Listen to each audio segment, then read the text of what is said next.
네, 이번 유엔 총회는 한반도 평화 정착을 위한 또 하나의 협상의 장이었습니다. 그동안 남북미 간 이어진 대화의 영향으로 이전과는 분위기가 사뭇 달라진 점도 눈길을 끌었는데요. 정영태 북한 연구소장, 정대진 아주대 통일연구소 교수와 얘기해 보겠습니다. 두 분 안녕하십니까? 네, 안녕하세요. 네, 이번 유엔 총회, 저는 한반도 평화 정착을 위한 또 하나의 협상의 장이었다, 이렇게 이름을 좀 붙여봤습니다. 소장님 보기에는 어떤 의미가 있었다고 보시나요? 그동안 우리 정부가 또 강조했고 또 그것을 위해서 노력했다고 하는 것인데, 그게 바로 이 북한의 비핵화를 위한 입구론을 정착시켜 나가고 있다, 이렇게 판단을 해볼 수가 있죠. 예, 그러니까 어떤 비핵화를 위한 입구에 북한을 끌어온 그런 상황이다, 이렇게 평가를 하시는 그렇죠. 건가요? 그 입구 자체를, 입구에 대해서는 여러 가지 그 평가라든가 판단이 있는데, 거기에서 이제 그 여러 가지 의견을 좀 이제 집약시켜 나가는 어떤 그런 과정이 아닌가, 이래 볼 수가 있죠. 교수님은 어떻게 보세요? 굳이 좀 축약을 좀 해보자면, 저는 꿈의 무대, 게임은 계속된다, 그렇게 좀 얘기를 붙여보고 싶은데, 6월 12일 날 북미 그 정상회담이 좀 끝나고 그러고 나서 이제 기대감이 한껏 그때 높아졌었죠. 그래서 빠르면 6월, 7월 달의 상황들을 보면은 9월 말에 이번에 유엔 총회를 기점으로 남북 미중이 모여서 종전선언을 뉴욕에서 하면 어떻겠냐라고 하는 아이디어들이 6, 7월 달에 굉장히 많았었죠. 그런 의미에서 꿈의 무대였는데 그건 이제 건너갔죠. 하지만 뭐 보셨겠지만 트럼프 대통령의 연설이나 우리 대통령의 연설 뭐 등등 보셨겠지만, 계속 비핵화에 대한 그 평화 체제에 대한 무대를 위한 그 꿈은 계속되고 게임은 계속되는 그런 상황. 그래서 꿈의 무대, 게임은 계속된다, 그렇게 붙여보고 싶습니다. 예, 이번 유엔 총회가 가진 의미 그리고 평가를 두 분의 말씀을 통해서 좀 들어봤습니다.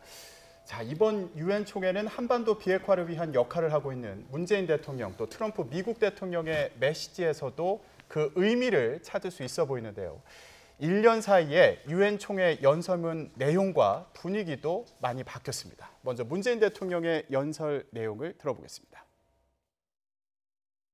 국제사회의 일치된 요구와 경고에도 불구하고 기어이 6차 핵실험과 미사일 도발을 감행함으로써 우리 모두에게 말할 수 없는 실망과 분노를 안겼습니다.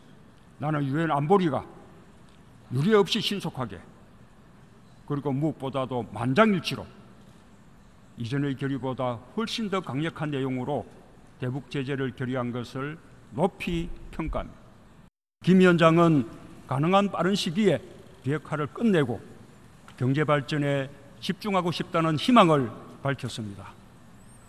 앞으로 비핵화를 위한 과감한 조치들이 관련국 사이에서 실행되고 종전선언으로 이어질 것을 기대합니다. 이제 국제사회가 북한의 새로운 선택과 노력에 화답할 차례입니다. 김정한 위원장의 비핵화 결단이 올바른 판단임을 확인해 주어야 합니다. 네, 문재인 대통령 지난해 그리고 올해 유엔 총회에서의 연설 내용을 비교해서 들어봤습니다. 지난해에는 북한의 핵실험을 비판했고요. 그런데 올해에는 북한의 비핵화 노력에 국제사회가 화답해달라, 이렇게 얘기했습니다. 그 1년 사이에 어떤 변화가 있었는지 좀 짚어볼까요?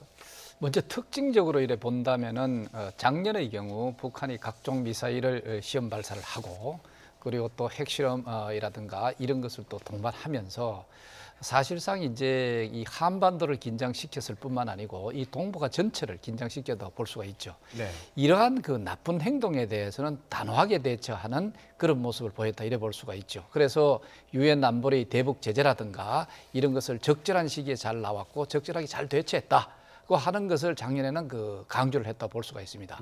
그런데 이와는 반대로 잘 아시다시피 올해부터 시작해서 김정은 위원장이 북한 여러 가지 비핵화와 관련된 자기 나름대로의 방식으로 조치를 취하는 이러한 좋은 행동에 대해서는 거기서 신뢰를 보내야 된다고 하는 그런, 또 이것을 지지하고 또 이것이 또 고착될 수 있도록 또 발전될 수 있도록 국제적인 지지가 필요하다 하는 식으로 이번에 그 유엔 연설을 했다고 볼 수가 있죠. 그렇기 때문에 우리 대통령으로서는 북한이 나쁜 행동에 대해서는 적절하게 대처를 또 하는 것과 마찬가지로 또 좋은 행동에 대해서는 적극적으로 지지하는 이런 두 가지의 어떤 모습을 보였다 이래 볼 수가 예. 있죠. 문재인 대통령 올해 연설 내용을 보면 한반도 평화가 곧 세계 평화다. 그러면서 유엔이 적극적으로 역할을 해달라 이런 취지 얘기를 했는데 국제사회가 할 수 있는 역할은 지금 뭐가 있는 상황인가요? 국제사회가 할 수 있는 역할은 뭐 지금 사실 뭐 미국을 중심으로 움직이고 있기 때문에 미국의 움직임이 가장 중요한데 북한이 미국한테 요구하고 있는 것은 안전보장의 내용이죠. 뭐 종전선언을 고리로 한 안전보장의 내용이고 비핵화를 전제로 했을 때 문 대통령이 이번에 뉴욕에서 여러 차례 밝히셨지만 비핵화를 전제로 했을 때 국제사회는 북한에게 청사진을 보여야 한다는 것이죠. 경제개발에 대한 청사진. 그래서 세계은행과 각종 국제 펀드들을 중심으로 해가지고 북한에 대한 개발과 투자들에 대한 청사진을 보여주는 것이 국제사회의 지금 역할이고 우리가 좀 할 수 있는 일들이다. 그런 점들을 좀 강조를 하셨죠. 그런데 그럴 때도 역시 관건은 좀 미국입니다. IMF에 북한이 가입을 해야 뭐 일반인들도 뭐 통장을 개설을 하고 해야 뭐 신용카드 발급하고 해야 경제 생활을 할 수 있잖아요. 사회생활을 할 때. 그것처럼 북한도 IMF에 가입을 해서 이제 신용 보증이 되어야 세계은행의 차관도 들여오고 뭐 여러 가지 국제 펀드들을 들여올 수 있는 것인데 IMF의 지분을 미국이 17.5%를 가지고 있기 때문에 사실상 의사결정권을 미국이 쥐고 있죠. 예. 과거에 구소련 같은 경우에 체제 전환을 할 때 한 1년 안에 특별 이렇게 준회원국 자격을 준 예도 있지만 그 뭐 심사를 하고 회원국 자격을 주려면 1년 이상 아주 긴 기간이 걸리거든요. 그렇기 때문에 국제사회가 준비를 하려면 시간이 좀 걸립니다. 그래서 지금부터 준비를 하자 그 메시지를 이번에 던진 것으로 볼 수 있습니다. 네. 그런데 이 부분도 좀 눈에 띄더라고요. 대북 제재 관련해서는 현행대로 유지하자 이런 취지의 또 입장을 밝히지 않았습니까? 네, 그렇습니다. 지금 그 트럼프 대통령도 마찬가지입니다. 지금 북한이 비핵화 조치라도 조금이라도 내놓고 있는 것은 그 대북 제재의 그 영향이다 이렇게 판단을 하거든요. 예. 그렇기 때문에 비록 그 대화 중이라도 협상 중이라도 이것은 그 완전히 비핵화가 될 때까지 대북 제재는 지속돼야 된다. 이러한 그 견해를 갖고 있는 것 같아요. 그렇기 때문에 여기에 대해서는 우리 문재인 정부나 트럼프 정부나 거의 궤를 같이 하고 있다 이래 볼 예. 수가 있죠. 뭐 예. 이런 측면에서 북한은 쉽게 이 제재에서 벗어날 수 있다고 하는 생각에서는 사실 어느 정도 바꿀 필요가 있지 않느냐 하는 생각이 들죠. 알겠습니다. 자, 그렇다면 트럼프 미국 대통령의 발언은 어땠을까요? 지난해와 극적인 변화를 보인 것으로 평가되기도 하는데 직접 들어보겠습니다. is on a suicide mission for himself. We will have no choice but to totally destroy North Korea. We have engaged with North Korea to replace the specter of conflict with a bold and new push for peace. I would like to thank Chairman Kim for his courage and for the steps he has taken. 네, 지난해에는 로켓맨이다 이렇게 비판했었는데 올해는 감사를 표했습니다. 예. 사실 북미 간의 비핵화 협상이 교착 상태다 이렇게 평가되고 있었는데 일단은 이런 교착 상태는 풀렸다 이렇게 평가할 수도 있을까요? 예, 교착 상태는 좀 풀렸고 2차 북미 정상회담을 공식화했죠. 이제 그 준비 작업을 하기 위해서 폼페이오 장관이 뭐 평양을 간다 이제 그런 얘기들이 지금 나오고 있는 것인데 네. 교착 상태는 풀렸고 일단은 상황 관리에 성공했다는 면에서 트럼프 대통령은 대단히 만족을 하고 있는 것 같습니다. 지금 11월 6일 중간 선거를 앞두고 국내 문제가 지금 굉장히 좀 부담스럽거든요, 사실. 자신이 지명한 대법관 후보자도 성폭력 의혹에 휘말려 있고 그리고 뭐 미중 무역 전쟁은 가중되는 와중에 뭐 미국의 유권자들은 사실 북한 비핵화라고 하는 게 지금 국회의원 선거에서 뭐 중대 변수가 될 만한 표심을 가를 만한 변수는 아니거든요. 그런 상태에서 북한 비핵화 문제는 지금 더 이상 뭐 도발이 일어나거나 외교적 교착이 더 심화되지 않도록 관리를 하는 게 중요한데 그 관리가 가능한 상태로 김정은 위원장의 어떤 친서의 내용이 있었지 않았을까 싶습니다. 뭐 어떤 추가적이고 완전히 뭐 납득할 만한 구체적인 조치들을 담지 않았다 하더라도 예. 뭐 더 상황을 악화시킨다거나 뭐 미국을 비난한다거나 이제 그런 류의 내용이 아닌 그래도 상황 관리에 적합한 내용이 좀 온 것으로 보이고 그리고 트럼프 대통령은 그에 대해서 만족감을 지금 표시하고 있는 것으로 보입니다. 예. 그리고 이미 뭐 트럼프 대통령은 북한의 메시지를 지금 상황에서는 좀 받을 준비가 마음의 준비가 좀 되어 있었던 것 같습니다. 그렇다면 트럼프 대통령 입장에서도 뭐 평양 공동선언이나 그리고 김정은 위원장의 친서 관련해서 이제 간단히 언급은 해주셨는데 이런 영향이 있었다고 볼 수 있을까요? 볼 수 있죠. 그 사실 평양 선언에 있어도 비핵화 관련돼서 우리 지난번에 판문점 선언보다는 그래도 자꾸 조금씩 더 진보해 나가는 그런 모습은 분명히 있거든요. 이것은 뭐 어디까지나 남북한이 정상회담을 통해서 도출해낸 결과라고 볼 수가 있죠. 이것은 어떤 의미에서 본다면은 트럼프 정부는 문재인 대통령한테 chief negotiator, 주 협상가로 사실은 어떤 넘겨준 거나 마찬가지니까 이 주 협상가가 상당히 어떤 잘하고 있다라고 하는 나름대로의 만족감을 보낼 수 있다고 볼 수가 있죠. 그렇기 예. 때문에 이번에 한미 정상회담에서도 이 그 남북 정상회담에 대해서 어느 정도 자기는 수용할 수 있고 잘 했다 하는 평가를 하는 것이 아닌가 이래 볼 수가 있죠. 예. 본인 입장에서도 이 북한의 비핵화 관련된 문제가 국제 무대에서 내세울 만한 외교적 성과다, 본인의 외교적 성과다 이렇게 또 판단하고 있는 뭐 것으로 그것에 보이기도 대해서 하고요. 뭐 지금 완전한 북한이 비핵화를 지금 당장 할 것이다 그런 신뢰라기보다는 일단 잘 아시다시피 북한은 핵실험하는 것을 핵실험 중단하고 핵실험장을 폐기를 한다. 그리고 또 자기들 직접적으로 그 위협할 수 있는 운반 수단인 미사일 이 발사장 자체를 또 폐기를 한다. 뭐 이렇게 본다면은 이 자체만 가지고도 어떤 의미에서 자기는 성공했다고 볼 수가 있죠. 자, 예. 그럼 그것에 비해서 미국은 그 한미연합 군사 훈련이라든가 이거 잠정적으로 중단하는 것 외에 실질적으로 뭐 준 게 없어요. 자, 그럼에도 불구하고 계속적으로 그 대북 제재라든가 이런 것을 압박함으로써 자꾸 김정은 위원장이 또 김정은 입장에서 그쪽 입장에서 뭔가 양보하는 어떤 그것을 내놓도록 하는 또 그 실제 내놓고 있는 그 모습에 대해서는 상당히 만족해하고 이게 바로 자기의 외교적 치적이 아니냐 이렇게 자꾸 내세우고 있다고 볼 수가 있죠. 네. 자, 저희가 지금 유엔 총회 이전과 달랐던 분위기 그리고 메시지에 대해서 짚어보고 있는데 북측 인사들의 태도가 좀 달랐던 것도 이번에 인상적인 장면이었습니다. 네, 뭐 작년에는 그 면전에서 자신들의 최고 존엄이죠. 최고 존엄을 로켓맨이라고 이제 비난을 하고 있으니까 뭐 유엔 북한의 유엔 주재 대사는 이제 자리를 네. 뜨고 보이콧할 수밖에 없었는데 올해 같은 경우에는 뭐 보이콧할 이유도 없고 보이콧할 상황도 아니었던 것 같습니다. 이전에 이게 남북 정상회담이 아주 큰 역할을 했던 것인데 남북 정상회담을 통해서 북미 교착 상태를 풀릴 수 있는 여러 가지 여건들이 지금 마련된 상황에서 트럼프 대통령의 연설 자체도 굉장히 우호적인 것이었기 때문에 예. 이번에 새로 부임한 대사죠. 유엔 주재 북한 대사도 김성 대사인데 새로 그 부임한 대사도 뭐 그 자리에 앉아서 얘기를 진지하게 경청을 하고 이제 뭐 북미 간의 대화를 풀어나가기 위한 준비를 하는 그 과정이 뉴욕 채널에서 지금 활발하게 이루어지고 있는 것 같습니다. 예.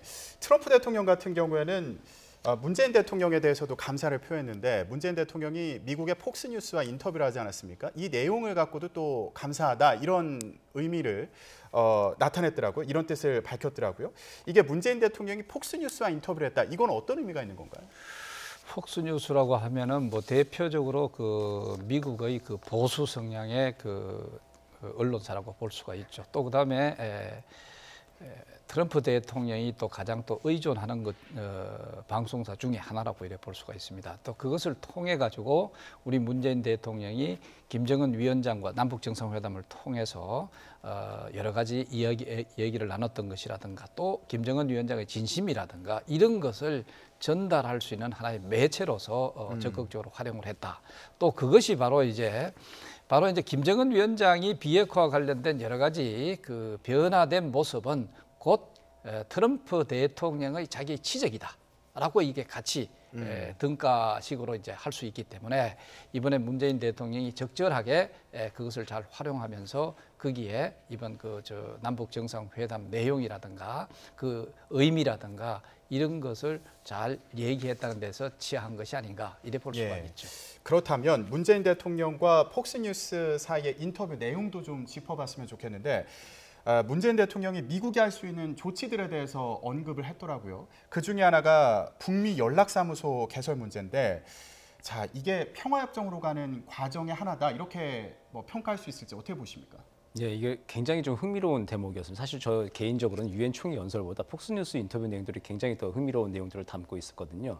지난 9월 평양 공동선언의 내용의 핵심이 이제 5조 비핵화 관련해서 5조 내용인데 5조의 내용은 이거죠. 미국의 상응 조치, 또 그에 대한 북한의 추가 조치, 예. 무엇을 어떻게 등가물로 거래할 것인가, 그것이 이제 9월 있었던 평양 공동선언 5조의 핵심 내용이었죠. 근데 거기 미국의 상응 조치의 내용으로 연락사무소 얘기를 했죠. 그 상응 조치라고 하는 게 우리가 보통 그동안 논의가 되었던 종전선언만이 아니라 뭐 연락사무소 개설 예. 포함해서 비정치적 분야에서 뭐 예술단 교류, 경제시찰단 등등 여러 가지 얘기가 나왔는데 연락사무소 얘기라고 하는 것이 그렇죠. 예전에 리비아하고도 2003년도인가 수교를 할 때도 이익 대표부라고 이 인터레스트 섹션이라고 하는 이익 대표부를 새로 만든 그 예가 있습니다. 리비아 비핵화 과정에서도 그런 모델들이 있었는데 그런 연락 사무소를 개설하고 거기에 이제 영변 핵시설 폐기에 참관하는 전문가들이 머물면 어떻겠느냐, 활용하면 어떻겠느냐 그런 아이디어들을 제시한 건데 이거 모르겠습니다. 이것들이 문재인 대통령께서 밝히신 김정은 위원장과 아직은 밝힐 수 없는 구두로 주고받은 여러 가지 옵션들 중에 하나인지 예. 트럼프 대통령과 나눈 그런 얘기들 중에 하나인지는 모르겠습니다만 굉장히 좀 흥미로운 대목 중에 하나였습니다. 지금 북미 연락사무소 개설 문제 말고도요. 종전선언을 한다고 하더라도 이게 취소도 가능하다 이런 언급도 있었고 주한미군 같은 경우에도 계속 주둔할 수 있다 이런 취지의 언급을 했습니다. 이 부분은 어떻게 평가하시나요? 이게 바로 이제 폭스뉴스는 이제 그 상당히 그 보수 성향을 가진 그런 저 방송사 아닙니까? 여기에서 이제 적극적으로 김정은 위원장, 소위 남북한이 또 이래 벌어지고 있는 여러 가지 비핵화와 관련된 내용들을 사실 어떤 면에서 설득하는 장소가 아니었나 이래 볼 수가 있죠.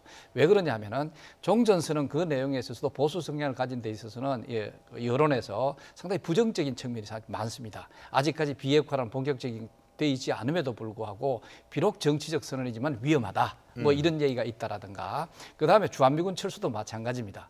지금 그 한미 동맹 차원에서 한미 간에 여러 가지 군사적 협력이 잘 돼가고 있고 또 동북아에 있어서 상당히 그 균형자적인 어떤 역할을 하고 있는 이 동맹에 대해서 쉽게 잘못하면 종전선언을 하게 되면은 그게 주한미군 철수와도 연결되는 것이 아닌가 하는 게 또 보수 성향이 가진 여론이거든요. 또 이것을 어떤 면에서 설득하는 어떤 그런 자리로서 이번에 종전선언을 한다손 치더라도 주한미군하고 연결되는 것이 아니다라고 하는 자기는 직접 김정은 위원장하고 만나서 그것을 확인했다라고 하면서 보다 더 이것을 그 남북한 정상회담에서 있었던 비핵화와 관련된 이러한 여러 가지 이 내용을 설명하고 또 설득하는 그런 매체로서 적극 활용했는 게 아닌가 이래 볼 수가 있죠. 비핵화가 이루어지지 않으면 종전선언도 취소가 가능하다. 그리고 그렇죠. 그 이제 종전선언 그러니까 종전선언에 대해서 여러 가지 뭐 단순히 정치적 선언인데 뭐가 그렇게 그 중요하게 생각할 필요 없다. 만약에 북한이 비핵화의 어떤 약속이라든가 여러 가지 그것을 어길 때는 하나씩이라도 바꿀 수 있는 것이 저 종전선언이 아니냐 이렇게 설명을 하면서 그러나 종전선언은 비핵화 과정하는데 뭔가 단거를 줘야 한 발짝 더 나갈 수 있지 않느냐 하는 게 상당히 현실적으로 뭔가 설득하고 이것을 실천 이행하려고 하는 그런 모습이 강하게 비춰졌다 이래 볼 수가 있죠. 그리고 뭐 여기에 더해서 종전선언은 물론이고 나아가서 평화협정 그리고 더 나아가서 통일이 되더라도 주한미군이 필요하다는 취지의 또 인터뷰 내용도 있었습니다. 자, 그렇다면 이런 부분들이 트럼프 대통령과의 정상회담에서도 언급이 됐을까? 이것도 궁금한데 어떻게 예상하시나요? 네, 뭐 충분히 언급이 됐을 거라고 생각합니다. 이미 언급이 된 내용이니까 폭스뉴스 인터뷰에서도 이제 공개를 하고 차근차근 이제 여론전을 이제 펼쳐나가는 것인데요. 지금 이제 정 소장님 잘 말씀해주신 대로 미국의 보수층 아직도 회의적인 시각을 가지고 있는 워싱턴의 엘리트들에 대한 이제 직접적인 이제 설득 작업인 것이죠. 뭐 종전 선언이 있어도 그렇게 큰 무리가 없을 것이다라고 하는 이제 이야기를 이제 설득을 하는 것이고 주한미군과 한미동맹 변화가 없을 것이라는 이야기들을 재차 3차 강조를 하는 것인데 미국의 엘리트들은 아직도 근데 의구심을 버리지 못하고 있는 것 같습니다. 그러니까 미국의 가치를 이제 중시하고 미국의 엘리트들이 가지고 있는 내용은 뭐냐면은 미국의 가치를 그동안 동맹의 가치를 트럼프 대통령이 그동안 너무 훼손시켜 오고 있다는 게 트럼프 대통령에 대한 이제 어떤 비난의 핵심 아니겠습니까? 근데 종전 선언이라고 하는 것도 취소가 가능하긴 한데 미국의 정상이 전 세계에 대해서 약속을 한 건데 그걸 어떻게 또 뒤집겠느냐 상황이 바뀌었다고 이제 그게 미국 엘리트들이 가지고 있는 또 문제 의식이거든요. 약속을 하면 뒤집기가 힘들다. 물론 트럼프 대통령은 뒤집을 수 있을 것 같아요. 성향을 봤을 때. 하지만 미국의 엘리트들은 봤을 때 종전 선언을 미국이 해주는 건 부담이 있다라고 여전히 아직 생각을 하고 있는 것 같습니다. 그래서 그런 뭐 보수 성향의 구성원들 또는 뭐 워싱턴의 엘리트들 이런 경우를 설득하기 위해서 이런 제안들을 한 것으로 보인다 이렇게 해석을 해주셨는데 네. 여기에 더해서요 트럼프 대통령도 뭐 관련된 발언을 한 것으로 보입니다.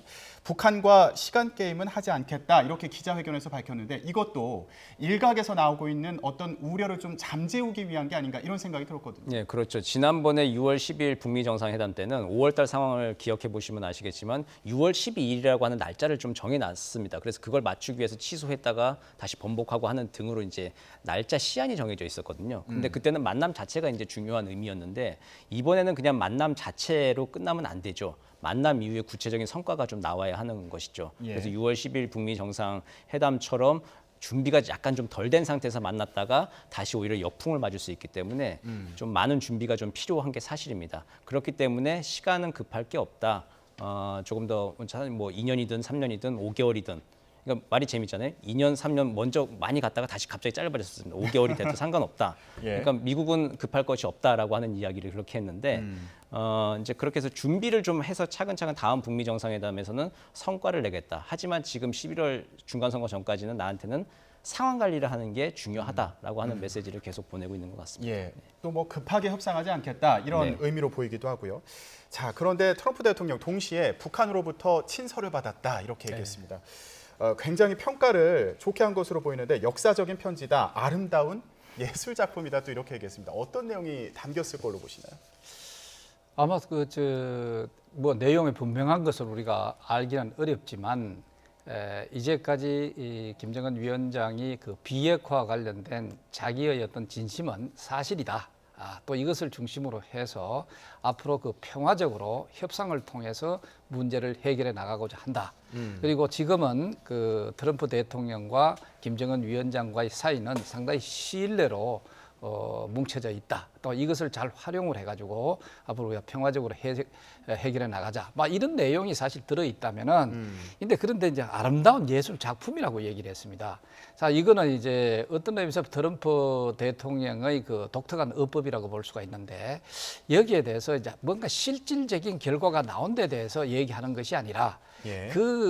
어떤 그 패턴이라든가 친서 내용보다는 그 하나의 여러 가지 수식어라든가 그리고 또 이렇게 얘기하는 내용 그 자체에 있어서 뭔가 기술적인 것이 아니라 그 자체가 상당히 그래도 신뢰가 간다 하는 형태로 이게 했지 않느냐. 그런데 문제는 제가 이래 보니까 트럼프 대통령이 싱가포르 정상회담 할 때하고 지금하고는 상당히 달라졌다는 생각이 들어요. 뭐가 되냐면은 싱가포르 정상회담 이전까지만 하더라도 굉장히 흥분한다든가 그리고 또 뭔가 갑자기 아주 짧은 시간에 굉장한 비핵화와 관련된 굉장한 그 결과를 내놓을 수 있을 것 같은 그런 희망을 갖게 한다든가 뭐 이런 식의 이제 해가 왔는데 이번 경우는 사실 시간에 매이지 않겠다. 그것이 2년이고 3년이고 아니 뭐 한 몇 개월도 좋다.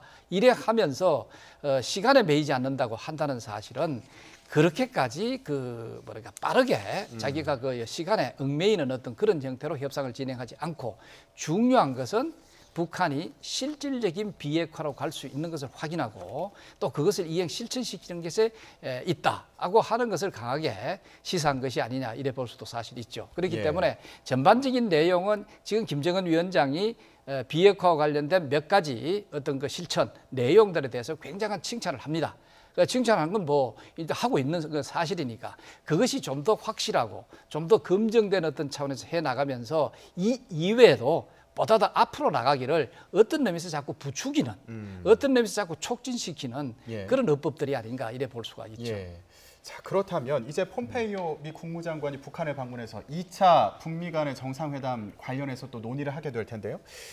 시기는 언제가 될까? 그리고 장소는 어디가 될까? 이게 벌써부터 또 관심을 받는 사안 중에 하나입니다. 어떻게 예상하시나요? 10월에 이제 북미 고위급 회담이 예상대로 잘 진전이 있고 그 안에서 좀 구체적인 성과가 있다면은 아마 11월 중순 이후부터 이제 12월 이제 19일 12월 말에 이제 김정일 전 위원장의 이제 서거 기념일이 또 있거든요. 그 이전 사이에 11월 중순에서 이제 12월 중순 그 한 달 기간이 이제 어떤 기회의 창이 열리는 시간인데 예. 그 기간에 이제 북미 정상회담이 열릴 수 있겠죠. 근데 다양한 변수가 있습니다. 북미 고위급 회담이 성공적이어야 하고 그리고 이제 장소 문제도 뭐 오스트리아 빈에서 할 건지 아니면 서울로 올 건지 워싱턴으로 할 건지 평양으로 할 건지 등등의 여러 가지 변수가 있을 건데 예. 그런 것들을 고려해서 그 북미 정상회담이 잘 돼야 할 것이고 그리고 우리 입장에서는 그 이후에 김정은 위원장이 답방이 이루어지려면 북미 정상회담이 잘 이루어져야 하는 것이거든요. 아니면 그 과정이 압축적으로 이루어져서 서울에서 뭐 남북미 정상회담이 이루어지는 시나리오도 예상은 해볼 수 있습니다. 예. 근데 어쨌든 연내로 지금 뭐 여러 가지 시안들을 정해놨습니다. 그 연내까지 좀 가속하기 위해서 남북미가 굉장히 좀 발빠르게 움직이고 있는 상황인데 좋은 그림이 좀 펼쳐졌으면 좋겠습니다. 네, 여러 가능성이 열린 상황으로 보입니다. 네. 예, 알겠습니다. 한반도 비핵화 협상 앞으로의 속도와 그 내용이 주목됩니다. 오늘 말씀 여기까지 듣겠습니다. 두 분 고맙습니다.